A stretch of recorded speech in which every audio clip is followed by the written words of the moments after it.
마태복음 1장 21절 말씀 보겠습니다. 함께 읽습니다. 아들을 낳으리니 이름을 예수라 하라. 이는 그가 자기 백성을 그들의 죄에서 구원할 자이심이라 하니라. 아멘. 예수라고 하는 이 이름은 구약 히브리어 예호수아의 헬라어 음역입니다. 여호와는 구원이시라는 뜻을 가지고 있습니다. 여기서 구원은 특별히 죄로부터의 구원을 말씀하고 있는 거겠죠. 예수님께서 이 땅에 오신 목적을 친히 밝혀주셨는데 마태복음 2장 28절 인자가 온 것은 섬김을 받으려 함이 아니라 도리어 섬기려 하고 자기 목숨을 많은 사람의 대속물로 주려 함이니라. 그러니까 예수님이 우리를 섬기기 위해서 오셨는데 예수님이 우리를 섬기는 가장 큰 섬김, 여러분은 예수님으로부터 어떤 섬김을 받고 싶으세요? 예수님이 우리를 섬기는 가장 큰 섬김, 그 섬김은 뭐냐? 우리를 죄에서 구원하시기 위하여 대속물이 되어 주시는 섬김입니다. 우리는 예수님의 섬김을 받는 것을 다른 말로 표현하면 구원이라고 할 수가 있는 거예요. 그러니까 구원과 섬김은 같은 의미의 다른 표현입니다.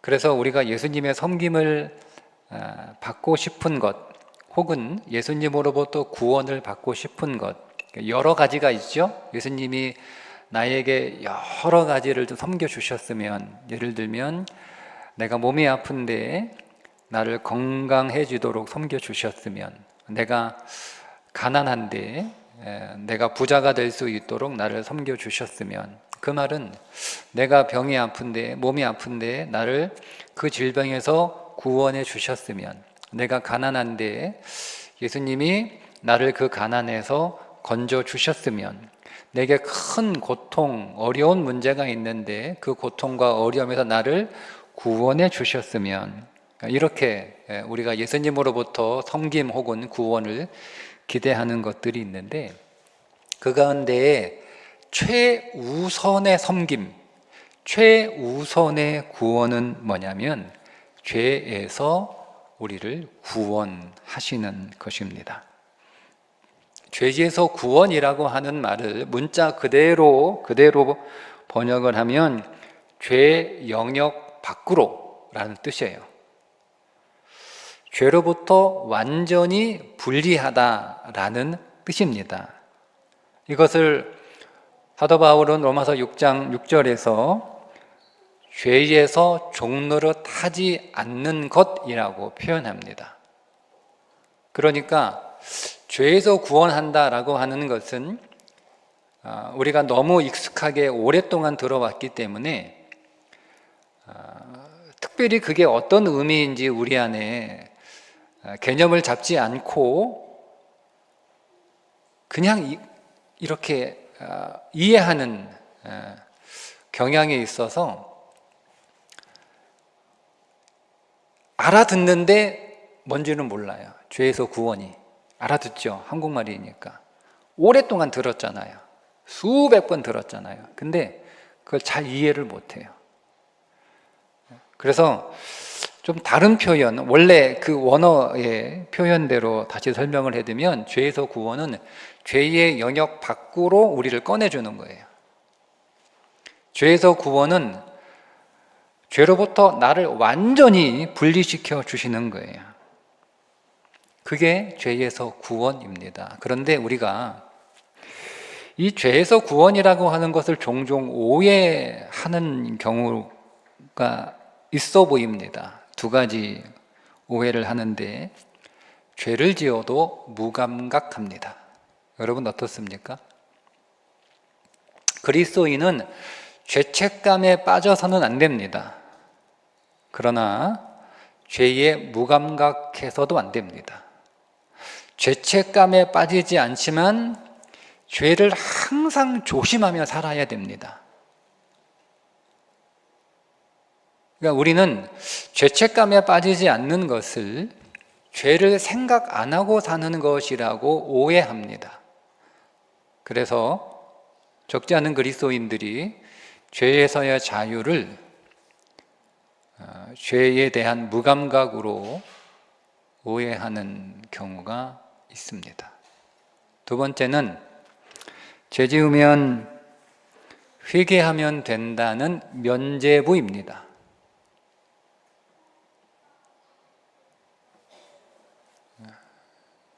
중세 캐토릭이 면죄부를 받았다고 욕할 거 하나도 없어요.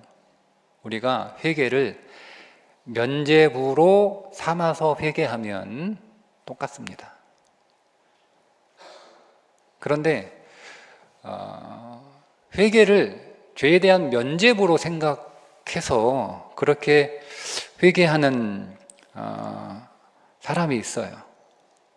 그건 죄에서 구원을 잘못 이해하고 있는, 적용을 잘못하고 있는, 말씀드렸잖아요. 죄에서 구원은 죄의 영역 밖으로 꺼내는 거라니까요. 죄와 완전히 분리시키는 게 죄에서 구원이라는 의미입니다. 다시는 죄의 종로로 타지 않는 게 죄에서 구원하는 겁니다. 그냥 한마디로 죄하고 영영 이별하는 거예요. 죄하고 영영 이별하는 건데 그거를 내 힘으로 할 수 없잖아요. 기독교만 구원이 밖에서 와야 한다고 믿는 종교입니다. 기독교를 제외한 모든 종교는 구원이 내 안에 있다고 생각합니다. 당신 안에 당신의 자아가 깨어나지 않아서 그게 깨어나면 당신 안에 위대한 우주적 능력이 있으니까 그것을 깨워라. 그래서 수행하는 거고 수련하는 거거든요. 오직 기독교만 사람이 자신을 구원할 수 없고 구원자가 내 밖에서 와야 한다라고 믿는 종교입니다. 그게 우리가 에노스라고 고백하는 거예요. 우리는 전적으로 타락했고 우리는 완전한 죄인이다라고 하는 고백이 다 같은 표현이에요. 에노스, 우리는 전적인 타락, 우리는 완전한 죄인. 그래서 구원자가 밖에서 와야 되는 겁니다. 그 밖에서 오셔야 되는 그 오는 분이 누구냐? 그게 예수님인 거예요. 여러분, 우리에게는 두 가지 믿음이 있어야 되는데 첫째 믿음은 내가 완전히 무능한 자, 무력한 자라는 믿음이 있어야 됩니다. 여러분이 여러분 자신에게 어떤 가능성이 있다고 믿으면 여러분이 믿고 있는 예수님은 성경에 말하고 있는 예수님은 아닙니다. 내가 완전히 전적으로 무력하고 무능하고 에노스이고 나는 전적으로 타락한, 절대 타락한 존재에 이어서 나에게 어떤 가능성도 어떤 소망도 없다라고 하는 자신에 대한 믿음을 가진 사람이 이런 나를 구원할 자를 찾는 거예요. 그래서 찾아낸 게 예수님이죠. 두 가지 믿음이 온전해야 우리가 예수 그리스도를 온전하게 믿을 수가 있습니다. 그래서 예수님을 믿는다라고 하는 것은 내가 벗어날 수 없는, 내가 해결할 수 없는 이 죄에서 나를 구원해 주실 분으로 예수님을 믿는 거예요. 그래서 믿음의 목적이 죄에서 구원입니다. 질병에서, 가난에서, 인생의 고통에서 예수님이 우리를 구원해 주시기도 하지만 그것이 구원의 목적은 아니다. 만약에 우리의 구원의 목적이 죄가 아니고 다른 것이라면 여러분은 예수님을 잘못 알고 계신 겁니다. 예수님은 누구신가? 나를 죄에서 구원하시는 분, 곧 나를 죄 밖으로 건져내시고 죄와 완전히 분리시키시고 종노릇해서 해방시키시는 분이 예수님이다. 여러분은 예수님이 여러분에게 가장 주시고 싶어 하시는 것을 구하고 있나요? 여러분들이 구하는 게 예수님이 여러분들에게 가장 주고 싶어 하시는 것인가요? 만약 우리가 예수님에서 구하고 있는 것이 구원이 아닌 다른 것을 구하고 있다면 그분이 우리에게 가장 주고 싶어 하는 것을 못 받고 있다는 뜻입니다. 여러분, 왜 예수님께서 우리를 죄에서 구원하시려고 오셨을까? 예수님이 도덕과 윤리를 너무 중요하게 생각하시고 그것을 좋아하시기 때문일까? 아니면 예수님은 착하고 선한 사람을 원하시기 때문에 우리를 죄에서 구원하시려는 것일까? 아닙니다. 예수님이 오늘 우리를 죄에서 구원하시려고 하는 이유는 죄의 삭시, 사망이기 때문에 그렇습니다. 죄의 상태에 머물러 있는 한 그 죄의 상태에 있는 사람은 무엇을 하든 결과는 항상 사망입니다. 항상 사망입니다.